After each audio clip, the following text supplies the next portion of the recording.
And I was in a small school. There was like 30 kids in my class. There's 8,000 people that live in my town. Yeah. But you know, I was raised by my parents, but and first grade's fucking easy, dude. First grade is easy. My dad would show me. The fact that it takes a whole year, you're like, what the fuck are we doing? My dad here? would like write little math problems and stuff for me, so I was really advanced in like math and stuff. It's so in easy. the middle Go of back first and look grade, at it. Yeah, no, yeah. You should be able to teach your kid all that stuff before they You can get even to school. eavesdrop. You can tap into like classrooms and watch it. It's like, this is so fucking easy, dude. I wish you had a Ring camera in there and just be giving the kids the answers and shit. What? It's yellow. If they had like one of those Ring cameras, you could talk in like a children's class or whatever.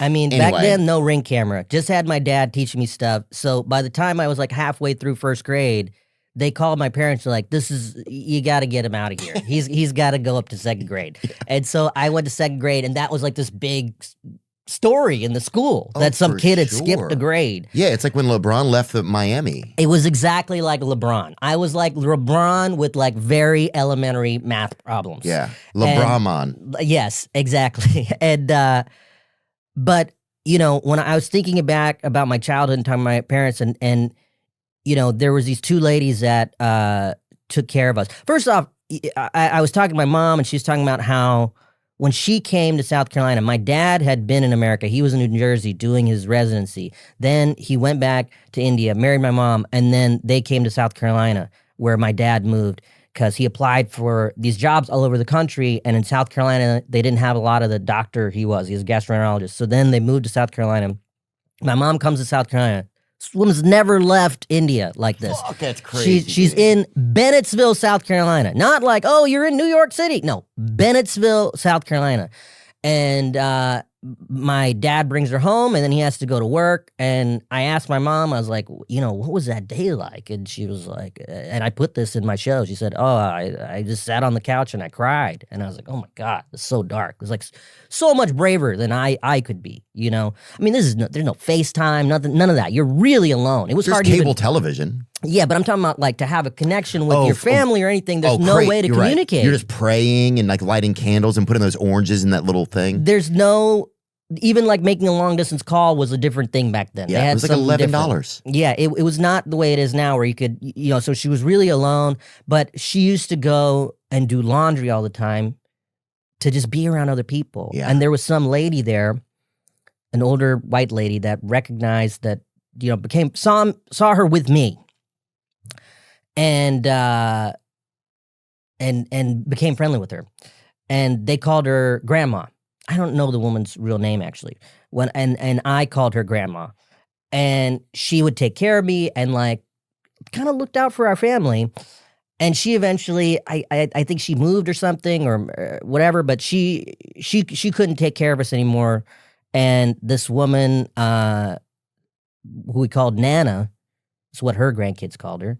She started taking care of us. And then there was this woman named Miss Beulah who would take care of us after school. She had some tits on her, I bet. Miss Beulah, rest in peace. I'm not going to comment away, on my that. bad. Yeah. I didn't know that, and I hope. Let's not. But Miss Beulah, as you might guess from the name Beulah, black woman from the South, and would cook the meanest Southern food for us. So I would eat Indian food and Southern food. And so Nana and Miss Beulah were part of my life. And, you know, I had a sister that passed away, and she was a few years younger than me, and she had a very rare. She had a something called Hurler syndrome. It's a super rare liver disease. Sorry, it's obviously a little heavy for me, but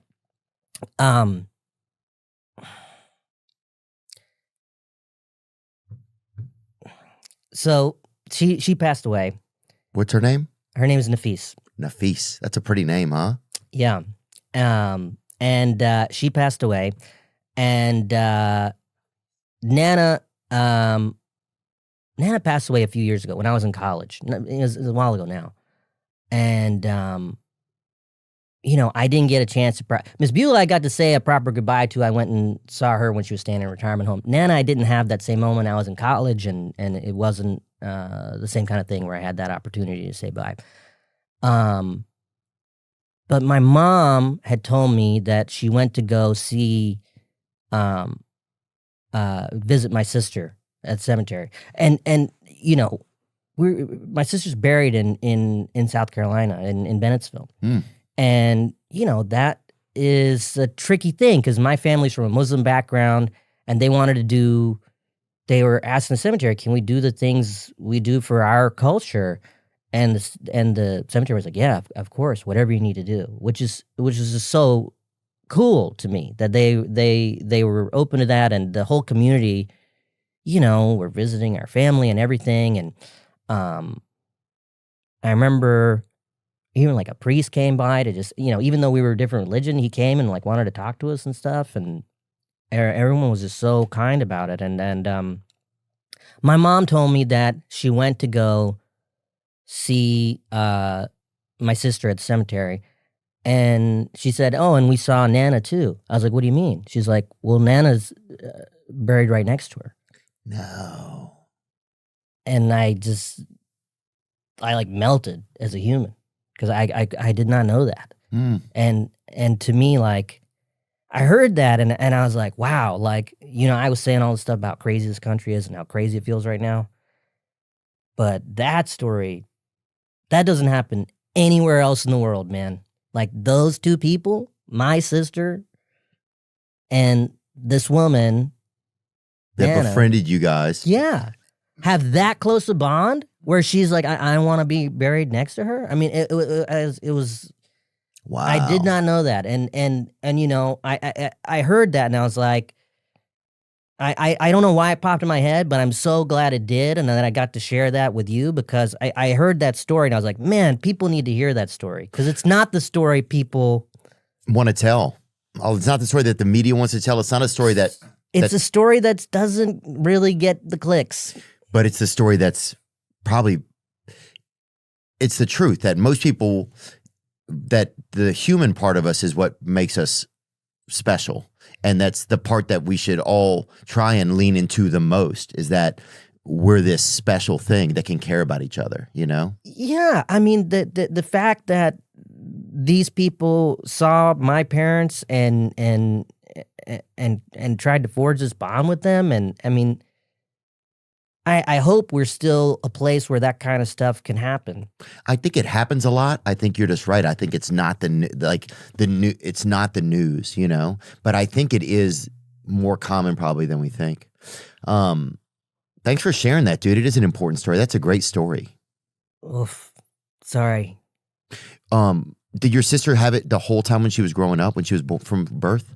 Yeah, it was one of these things where the life expectancy with that Hurlers is not it's not very long. She passed when she was like 6-8 years old. Oh, yeah. And was she? And it's one of these things I don't really talk about it very much, and a lot of people even that know me don't know I had a sister because people would ask me like, "Oh, do you have any siblings?" And I'm like, "Oh yeah, I got a little brother, and I had a sister that passed away." And I would say it like that, and then people would be like, "Ah!" Like it's a very like heavy thing to hear all of a sudden. And so I was like, "Oh, I don't want to make people uncomfortable, so I'll just say, oh, I have a little brother."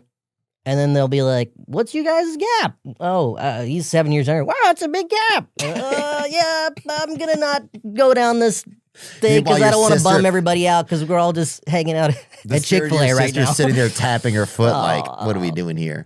No, dude, that's my sister was born with a rare liver disease and she had to get a liver transplant when we were kids. Oh, wow. So we spent most of our childhood like she was always this thing that we couldn't touch because she always had to have these surgeries and stuff. So I think it just reminds me like a lot of that. I think some of that kind oh man, that stuff. I think it's just interesting when you grow up with a sibling that's sick because I think I never even thought about it till you were saying some of this. It just like, I don't know, you have to adjust yourself, I think, to try and maybe,